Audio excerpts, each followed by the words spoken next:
Hello friend, Bihar PSC centre में आपका स्वागत है। तो फ्रेंड्स, मॉडर्न हिस्ट्री का क्लास हो रहा था और इसमें जो है क्वेश्चन नंबर 310 तक हो चुका है। आज जो होगा 311 से होगा।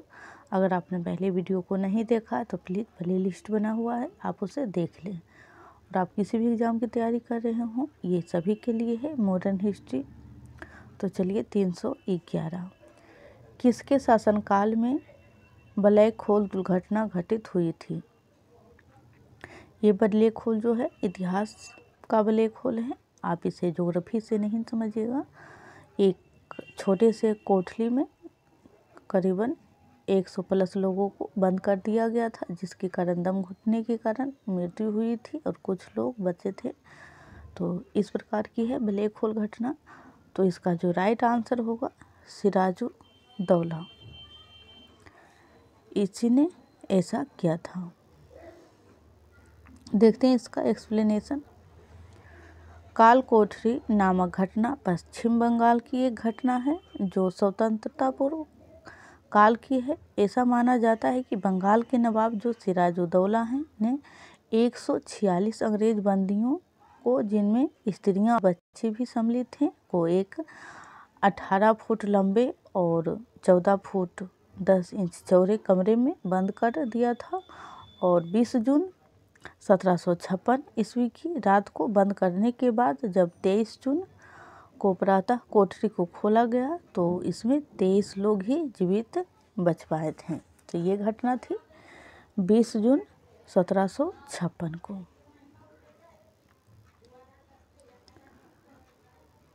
क्वेश्चन नंबर 312, अंग्रेजों द्वारा बनाई गई भू राजस्व व्यवस्था की निम्न प्रणालियों में से कौन सी कृषक के हितों को अधिक सुरक्षा प्रदान करती थी? टोटल 3 भू नीतियाँ थीं। तो सबसे ज़्यादा जो किसान को सुरक्षा देता था वो था मद्रास प्रांत की रैयतवारी भू व्यवस्था।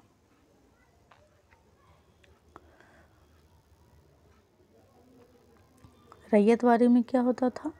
रैयतवारी भूमि कर व्यवस्था मद्रास, बम्बई और असम के अधिकांश भागों में लागू की गई थी। रैयतवारी व्यवस्था को सर्वप्रथम 1807 में कैप्टन रीड के प्रयासों से मद्रास के 12 जिले में लागू किया गया और थॉमस मुनरो उस समय मद्रास के गवर्नर थे। इस प्रकार रैयतवारी व्यवस्था के जन्मदाता थॉमस मुनरो एवं कर्नल रीड थे। इस व्यवस्था से प्रत्यक्ष रूप से उपज का 55% से लेकर 66% का भू राजस्व कंपनी द्वारा वसूला गया। उल्लेखनीय है कि रैयत वाली व्यवस्था के अंतर्गत ब्रिटिश भारत का कुल 51% हिस्सा शामिल था, यानी कि जितने भी ब्रिटिश के कब्जे में ज़मीन थी उसका 51% जो है वो रैयतवारी वाला ही था। और ये जो व्यवस्था लागू की गई थी 1807 ईस्वी में, और इसके जो जन्मदाता है थॉमस मुनरो और कर्नल रीड। चलते हैं। और उपज का जो है 55% से 66% भू राजस्व कंपनी द्वारा वसूल लिया जाता था। और ये कहाँ कहाँ लगा था? तो मद्रास, बम्बई, असम 66%। क्वेश्चन नंबर 313, आर्थिक तौर पर 19वीं शताब्दी में भारत में पर अंग्रेजी शासन का एक परिणाम था। आर्थिक तौर पर तो इसका जो परिणाम था भारतीय कृषि का वाणिज्यीकरण।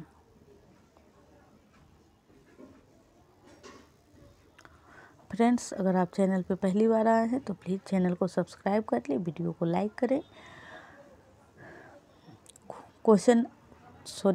एक्सप्लेनेशन। 19वीं शताब्दी के उत्तरार्ध में भारतीय कृषि में वाणिज्यीकरण द्वारा एक महत्वपूर्ण परिवर्तन हुआ। इसके पहले तक कृषि जीवन यापन का एक मार्ग था, न कि व्यापारिक पर्यटन। इस समय कुछ विशेष फसलों का उत्पादन राष्ट्रीय एवं अंतर्राष्ट्रीय बाजार के लिए होने लगा, न कि ग्रामीण उपयोग के लिए। यानी कि अंग्रेज उसका कृषि उत्पाद का व्यापार करने लगे अंतर्राष्ट्रीय स्तर पे। इसी कारण कृषि का वाणिज्यीकरण होना था। क्वेश्चन नंबर 314, वेदों में संपूर्ण सच्चाई निहित है, यह व्याख्या की गई है। तो ये जो बातें कही गई है वो कही गई है स्वामी दयानंद सरस्वती के द्वारा, क्योंकि इन्होंने आर्य समाज की स्थापना भी किया था। आर्य समाज के संस्थापक स्वामी दयानंद ने वेदों के संदेश के प्रसार की दिशा में अपना पूरा जीवन समर्पित किया। उन्होंने एक नारा दिया, वेदस्तु है। क्वेश्चन नंबर 315, ब्रह्म समाज किस सिद्धांत पर आधारित है? तो ब्रह्म समाज जो आधारित है वो एकेश्वरवाद यानी एक भगवान पे विश्वास करते हैं।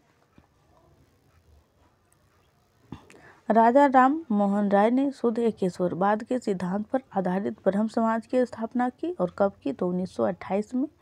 और इस प्रकार ब्रह्म समाज 19वीं शताब्दी का प्रथम धार्मिक और सामाजिक आंदोलन था तथा राजा राम मोहन राय पहले भारतीय थे जिन्होंने भारतीय धर्म और समाज की बुराइयों को दूर करने का प्रयत्न किया। क्वेश्चन नंबर 316, शारदा अधिनियम जो कि 1929 के अंतर्गत लड़कियों एवं लड़कों के विवाह की न्यूनतम आयु क्रमशः कितनी निर्धारित की गई? ये जो जितने भी हम क्वेश्चन करवा रहे हैं फ्रेंड्स, सारे क्वेश्चन पूछे जा चुके हैं। आप किसी भी एग्जाम की तैयारी कर रहे हो उसका प्रीवियस ईयर देखिए, ये सारे क्वेश्चन आपको, सारे तो नहीं लेकिन कुछ कुछ जरूर आपको मिल जाएंगे। इसलिए अगर आप एक बार इसे कर लेते हैं तो फिर आपको मॉडर्न हिस्ट्री में प्रॉब्लम नहीं आएगी। तो 316, तो इसका राइट है लड़कियां के लिए 14 वर्ष और लड़के के लिए 18 वर्ष शारदा अधिनियम 1929 में पारित किया गया था। इसमें भी वही बातें हैं। हाँ, क्वेश्चन नंबर 317, अवध के एका आंदोलन का उद्देश्य क्या था? अवध में हुआ था और ये अवध जो है लखनऊ का में है, यानी कि उत्तर प्रदेश, लखनऊ तो राजधानी हो गई। तो सरकार को लगान देना बंद करना, अवध के एका आंदोलन का उद्देश्य यही था। देखिए इसका एक्सप्लेनेशन, अवध एका आंदोलन सन 1920 ईस्वी में जब भारत में, पूरे भारत में असहयोग आंदोलन और खिलाफत आंदोलन भी हो रहा था, तो इसी बीच मदारी पासी के नेतृत्व में लगान में बढ़ोतरी के विरुद्ध हुआ था, जो अवध के बाराबंकी, हरदोई, बहराइच, सीतापुर इत्यादि क्षेत्रों में विस्तृत था। इस आंदोलन में छोटे जमींदार सभी शामिल हुए थे और इस समय लगान की दर जो है 50 रत्न से अधिक पहुंच गई थी, क्योंकि इस आंदोलन का नेतृत्व पिछड़ी जाति के मदारी पासी एवं कुछ ऐसे नेताओं ने किया जो कांग्रेस का या खिलाफत नेताओं के आंदोलन के प्रति पूर्णतः प्रतिबद्ध नहीं थे। परिणामतः इस आंदोलन से राष्ट्रवादी नेता अलग थलग पड़ गए और सरकार ने मार्च 1922 तक इस आंदोलन को कुचल दिया। एका आंदोलन अन्य किसान आंदोलन से अलग था क्योंकि इसमें काश्तकारों के साथ साथ छोटे जमींदार भी शामिल थे। तो 1920 में और मदारी पासी के नेतृत्व में। क्वेश्चन नंबर 318, ट्रेड यूनियन आंदोलन के क्रांतिकारी चरण का समय था। ट्रेड यूनियन तो 1926 से 39। ट्रेड यूनियन आंदोलन के क्रांतिकारी चरण का समय था 1926 से 39 तक और माना जाता है इस दौरान M.N. राय, मुजफ्फरपुर अहमद और श्रीपाद एडांगे, शौकत उस्मानी आदि बिहार में ट्रेड यूनियन आंदोलन के प्रमुख नेता थे। तो प्रमुख नेता जो थे ट्रेड यूनियन के M.N. राय, मुजफ्फर अहमद, श्रीपाद एडांगी और शौकत उस्मानी। क्वेश्चन नंबर 319, 1857 के विद्रोह को किस उर्दू कवि ने देखा था? तो इसका राइट आंसर हो जाएगा मिर्जा गालिब। ये वही बातें लिखा हुआ है।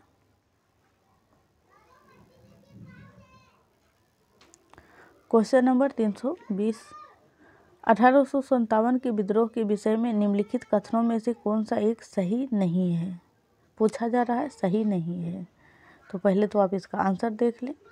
जो सही नहीं है वो यही हो जाएगा ए, इस विद्रोह का हर जगह शिक्षित अभिजन भारतीय द्वारा पूरे हृदय से समर्थन किया गया, तो ऐसा नहीं था। ये इसमें सभी जाति के लोग भाग लिया था, सिर्फ शिक्षित ही नहीं। विद्रोह में भाग लेने वाले विभिन्न तत्व उनकी ब्रिटिश शासन के लिए घृणा के द्वारा एकजुट हुए, तो बिल्कुल सही। सी, विद्रोह में हिंदू मुस्लिम एकता की भूमिका को ब्रिटिश अधिकारियों समेत अनेक द्वारा माना गया, ये भी बिल्कुल सही है। और डी, विद्रोह दक्षिण भारत में नहीं फैला था, तो ये भी बिल्कुल सही है। चलते हैं नेक्स्ट क्वेश्चन पे। Question number 321, British house of Commons का चुनाव जिस प्रथम भारतीय ने लड़ा था वह थे, तो WC बनर्जी, जिन्होंने British house of Commons, British संसद में 2 सदन है, ब्रिटिश हाउस ऑफ कॉमन्स और हाउस ऑफ लॉर्ड्स। ये जो कॉमन्स है ये निम्न सदन है, जो अपने यहाँ के लोकसभा होती उस प्रकार के, और एक हाउस ऑफ लॉर्ड्स वो उच्च सदन। तो प्रथम जो भारतीय थे जो चुनाव लड़ा था वो था WC बनर्जी। उमेश चंद बनर्जी 19 दिसंबर 1844 से 21 जुलाई 1906 उमेश चंद बनर्जी के रूप में भी जाने जाते हैं। भारतीय बैरिस्टर, ये भारतीय राष्ट्रीय कांग्रेस के प्रथम अध्यक्ष थे और ब्रिटेन के हाउस ऑफ कॉमन्स के लिए चुनाव लड़ने वाले वे प्रथम भारतीय थे, किंतु वे जीत नहीं पाए। ब्रितानी संसद में प्रवेश पाने की उन्होंने 2 कोशिशें की, किंतु असफल रहे। और यही है उमेश चंद बनर्जी जो 1885 में कांग्रेस का प्रथम जो अधिवेशन हुआ था स्थापना के टाइम, तो यही उनके अध्यक्ष थे, यानी फर्स्ट अध्यक्ष हो जाएंगे कांग्रेस के, और इसे ही उमेश चंद्र बनर्जी के नाम से भी जाना जाता है। क्वेश्चन नंबर 322, शेर पंजाब किसका उपनाम है, तो शेर पंजाब जो उपनाम है वो है लाला लाजपत राय। लाला लाजपत राय का जो जन्म हुआ था 28 जनवरी 1865 और मृत्यु जो हुआ था 1928, बस इतना ध्यान रखिए, 1865 और 1928। और लाहौर अविभाजित भारत के महान क्रांतिकारियों में गिना जाता था। आजीवन ब्रिटिश राजशक्ति का सामना करते हुए अपने प्राणों की परवाह न करने वाले लाला लाजपत राय जो थे वो पंजाब केसरी भी कहा जाता था, और उन्हें पंजाब के शेर की उपाधि भी मिली थी। और इन्होंने साइमन कमीशन की जो उसके खिलाफ आंदोलन करते हुए लाठी से चोट लगने के बाद इनकी मौत हो गई थी, लाला लाजपत राय की। क्वेश्चन नंबर 323, बिहार बंगाल से अलग हुआ, तो बिहार जो है बंगाल से अलग हुआ 1912 में, घोषणा हुई थी 1911 में। बिहार और उड़ीसा जो प्रांत है 1 अप्रैल 1912 को बिहार और उड़ीसा विभाजन दोनों बिहार और उड़ीसा प्रांत के रूप में बंगाल प्रेसिडेंस से अलग हो गए। यानी कि जब अलग हुआ था बिहार तो उसमें उड़ीसा भी था साथ ही, और उड़ीसा जो है बिहार से 1936 में अलग हो चुका था। क्वेश्चन नंबर 324, कांग्रेस की प्रार्थना और याचिका की नीति अंततोगत्वा समाप्त हो गई, तो किसके प्रवेश से समाप्त हो गई, तो बाल गंगाधर तिलक के नेतृत्व में, क्योंकि ये गरम दल के नेता थे। गरम दल के अभ्युदय ने कांग्रेस की नीति और रणनीति में क्रांतिकारी परिवर्तन किए। इसके नेता बाल गंगाधर तिलक, लाला लाजपत राय और बिपिन चंद्र पाल यानी लाल बाल पाल के नाम से विख्यात थे। तिलक ने केसरी तथा बिपिन चंद्र पाल अपने समाचार पत्र न्यू इंडिया द्वारा निरंतर अपने विचार का प्रचार करते रहे। दल ने तिलक के नेतृत्व में कांग्रेस की याचना एवं भिक्षावृत्ति का घोर विरोध किया, और तिलक का नारा था स्वराज हमारा जन्मसिद्ध अधिकार है। तो जो तिलक का समाचार पत्र था वो केसरी और मराठा था, और बिपिन चंद्र पाल के द्वारा जो समाचार पत्र प्रकाशित हुए वो न्यू इंडिया हैं। चलते हैं नेक्स्ट। फ्रेंड्स, अगर आपने अभी तक वीडियो को लाइक नहीं किया है तो प्लीज़ कर दें, चैनल को ज़रूर सब्सक्राइब कर दें, क्योंकि यहाँ पे सारे कुछ फ्री है फ्रेंड्स। और बिहार एसआई का प्रैक्टिस सेट कंप्लीट हो गया है और बिहार एसएससी का भी कंप्लीट नहीं, अभी फर्स्ट प्रैक्टिस सेट ही हुआ है, तो आप उसे ज़रूर देखें। और बीपीएससी के लिए और बिहार एसआई के लिए या फिर किसी भी, तो chapter wise history, polity, economy सारे क्लास अवेलेबल है। आप इस चैनल से अपने तैयारी को अच्छे कर सकते हैं, तो प्लीज़ आप ज़रूर प्लेलिस्ट चेक करें। क्वेश्चन नंबर 325, जय हिंद का नारा किसने दिया? तो जय हिंद का जो नारा दिया वो दिया सुभाष चंद्र बोस ने।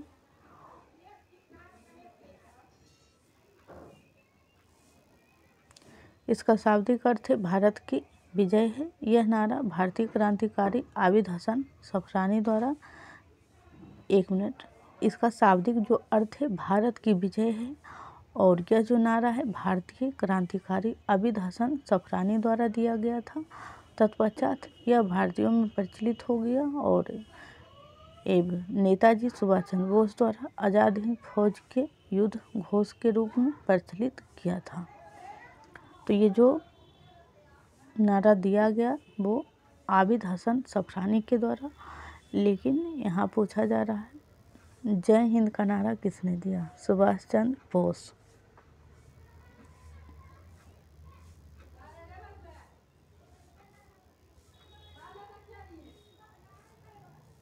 प्रचलित हुआ सुभाष चंद्र बोस के द्वारा। तो फ्रेंड्स, आज के लिए इतना ही रहने देते हैं, फिर मिलते हैं कल। तब तक आप प्रीवियस वीडियो को ज़रूर देखें।